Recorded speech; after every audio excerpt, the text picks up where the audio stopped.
Hey, Facebook world, it's Brad here. We're going to talk about probably the most important thing about singing, and that is phrasing and rhythm. It's not vocal technique. I've been in the business a long time. You can see that I've got some success behind me to back up what I'm saying. Those are RIAA, platinum records. They're not fake.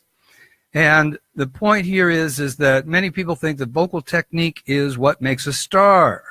It's not the case. That's what a lot of voice teachers want you to believe because that sells what they do. But what really matters is how you phrase, especially in your particular genre. Okay, so I'm going to let people maybe join in here a little bit before I get started.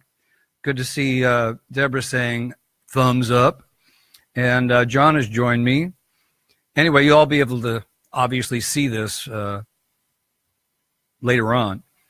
But let's talk about how can we learn exactly from the genre we want to know about. And I'm talking exactly. And how does the star do it? Now, there's emotions involved, and we'll talk about that. But the main thing you've got to learn is what's the difference between the phrasing you think you're doing and the phrasing they're actually doing. You'd be surprised at how different it is, and I'm going to make myself a little bit of a fool here to show you what I'm talking about. So, first of all, I'm going to sing a little bit of this pop song, and I'm going to show you generally how we do it wrong. And if any of you are musicians out there, you're going to understand this right away. You're going to go, well, I haven't been singers doing this for decades. We've been doing it for decades, and we sound a lot better than they do. Well, I'm sorry, but they're right. Some people have great enough ears that they get away with this, but most of us don't. And so here's a bad example of how we start learning. I'm going to talk about a pop song today because that's the biggest subject. I'm going to go into other genres later on in other videos, but I don't want this to go too long. So here we go. I'm going to sing as if I had just put this song on the radio, and I know the lyrics, and I'm just kind of singing along, and I think that I'm getting it.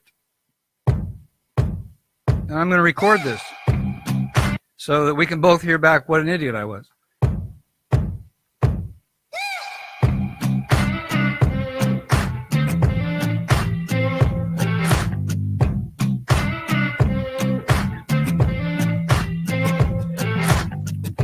We should take this back to my place.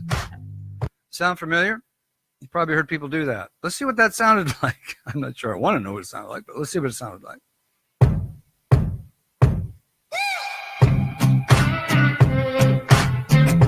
So I've recorded myself here in unison with him. Check out the difference. We should take this back to my place. Okay, so you can tell right away I've missed a lot of things. This is what I want to talk about, the things that we miss. Okay, I do not want to save the changes to this. Hold on just a sec here. Yeah, we're done with that. I'll just cancel it. No, I don't want to save changes. Okay, so all of these things that we miss are the key things that make us really want to hear people. So, sorry I've lost some of you just by doing that bad example, but here is the good example, and this is what you should be able to do. I've recorded myself in this genre, and I've taken the time to learn exactly how to do it, and I have a process. You'll see it on my on the website there that you can click on later, but this is what it should sound like when you play it back and you actually do match the artist. And then maybe you don't want to be a copy artist, then you take it and you make it artistic. But just check this out.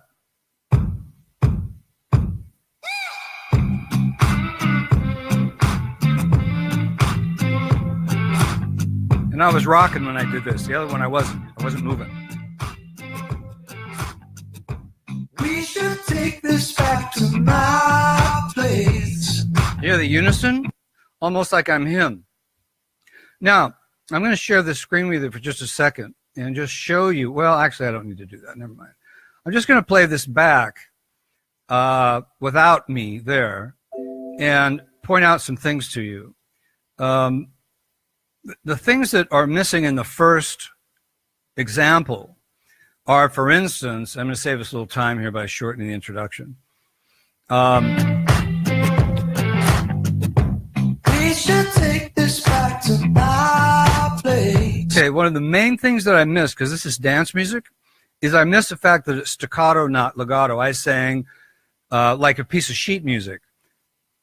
She said, take me back. Well, she said, actually, she says, we should take me back to. Sorry, I got the lyrics wrong. Anyway, they do it legato, and that's the problem. It looks like the sheet music. She said, we should take this back to my place. So, we should take this back to my place. See, like a piece of sheet music. We should take this back to my place. That's what you learn from a lot of voice teachers. Or they would do it classically or Broadway.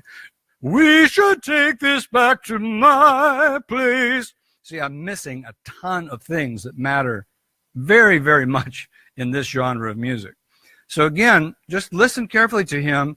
Notice that each word is broken by a space. Almost every one of them. Check it out. We should take this back to my place. All right. I also missed my, it's got a slur in it, and place. I left that out too, because if I'm singing along with him, I can't tell. I can't tell whether I'm doing it like him or not. So my program takes you through how you actually do this so that you're actually getting this stuff so that you can nail in your genre, figure out what it is that people are doing. Thanks for the thumbs up, guys. And then add it to your own thing. Or maybe you are a cover singer. Maybe you're putting cover songs on YouTube, and one of the great things to do is sound exactly like the artist so that people believe in you as a great singer. Now, the next thing that my program will show the advanced singers, and you have to, it depends on your begin, intermediate, advanced. I'm pretty advanced, so I go kind of quick, but the program goes very slow, starting with beginners. So what's going to happen here is that you're going to learn what most people call the little things that are actually the big things. The big things are those inflections. The big things are exactly how the rhythm is set. And I'm telling you, there's producers that do a lot of this kind of music, and basically they tell the singer exactly what to do. They have a demo singer do it. They put it all together. They have the whole thing done. They go to the label. It's a production company. The label says, yeah, that's good. We're going to have Justin Bieber sing that. Okay, great. Bring Justin Bieber in, and we'll show him exactly how to do this. That's how into kind of a way of doing this. But you have to know the feel of it. How do you get the feel of it? Well, you can't just sing along to get the feel of it. You got to listen, because there's things going on, as I just showed you, that you can't hear unless you actually slow it down, which is what my program will show you how to do. Slow it down and grab every point. Okay, so go ahead and look at the web page and kind of see more about how it works. I've gone 8 minutes already. It goes so fast. And the next time I come on, I think we'll do some rap. I don't look like a rapper, right? So it's going to be pretty funny. But I'll show you that I actually can mimic the feel of it. I won't be one. I'm not a pop singer either. And maybe later on I'll do some, thanks for the comment about great example. Maybe later on I'll do something that is a little bit more like Lana Del Rey or something. It's more sophisticated, that has a lot more colors and things. But I really want you to understand that you're missing out on 90% of what the producer believes is important in any genre, and that's the feel of it, not the vocal technique. They think that's maybe worth 10 to 20% of a singer that they're thinking about signing. So if you want to get signed, forget about technique when you're performing and just get this down. You can do technique. I teach technique. It's a great thing to have. It helps you with this, but it isn't the main thing. It's only 10 to 20% of what they're looking for. Thanks for agreeing with me, Ben. Any questions before I go? Got some applause, too. Check that out. No questions. Okay, buddies. Listen in. Check it out. See you later. Love my Facebook friends. Bye-bye.